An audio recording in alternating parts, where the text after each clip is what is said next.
Younger generation அரசியலுக்கு வருவதற்கு தயங்கக்கூடாது.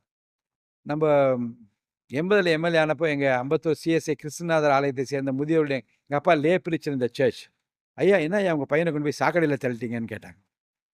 இப்போ எங்கள் அப்பா சொன்னாங்க, ஏங்க அரசியலில் நேர்மையும் நியாயமாக ஒருத்தர் இருக்க முடியாதா? என் பையன் அப்படி இருப்பார் என்று சொன்னார். ஓராண்டுக்கு பிறகு அதே பெரியவர் எங்கள் அப்பாட்ட வந்து என்ன சொன்னாங்கன்னா, ஐயா ஒரு ப்ராப்ளம் ஆச்சுய்யா, நாங்கள்லாம் எஸ்பியை போய் பார்க்க போனோம், உங்கள் பையன் ஃபோன் பண்ணாருப்பா, ஐயா எஸ்பி எங்களை எழுந்து நின்று வரவேற்றார் என்று சொன்னார்கள்.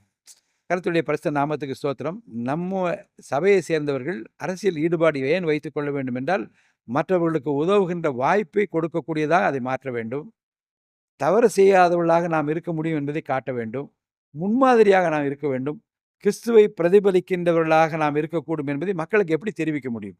அப்படி ஒரு தெரிவிக்கின்ற வாய்ப்பைத்தான் கர்த்தர் எனக்கு பல காலகட்டங்களிலே தந்தார். அதனால தான் அந்த பெரிய பொறுப்புகள் வகிக்கிற போதும் நேர்மையாக, உண்மையாக என்னால இருக்க ஏன்னா, முடிந்தது. அங்கிள் நீங்க சொல்றது ரொம்ப உண்மை. இன்னைக்கு வந்து ஒரு கிறிஸ்டியன் பாலிடிக்ஸ்குள்ள போறாங்கன்னா, அது வந்து ரொம்ப ஒரு பெரிய விஷயமா, அது தப்பு இல்லையா? போகலாமா? அப்படின்ற ஒரு மைண்ட் செட்டோட தான் எல்லாருமே இருக்காங்க. உங்க அப்பா கிட்ட அந்த காலத்துல எப்படி கேட்டாங்களோ, அதை இன்னுமே அப்படியே தான் இருக்காங்க அங்கிள் மோஸ்ட்டா. அது வந்து கொஞ்சம் மாற்றிக்கொள்ள வேண்டும். ஏனென்றால் அரசியல் சாக்கடை, அரசியல் வந்து அயோக்கியர்கள் கடைசி புகலிடம் எல்லாம் வந்து வசனத்துக்கு வேணா உதவும். ஆனால் எல்லா தரப்பினரும், எல்லா ஜாதி, மத, இனம் சேர்ந்த எல்லாருமே அரசியல் ஈடுபட வேண்டும். இப்ப பைபிளே அவ்ளோ லீடர்ஸ் அண்ட் பத்தி சொல்லியிருக்கு. நம்ம படிக்கிறோம் ஜோசஃபா இருக்கட்டும், இன்னும் எவ்ளோ பேர் இருக்காங்க.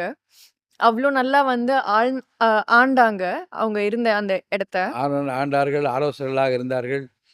ராஜாக்கள் எல்லாம் வந்து அவருடைய ஆலோசனை கேட்கக்கூடிய அளவுக்கெல்லாம் இருந்தார்கள்.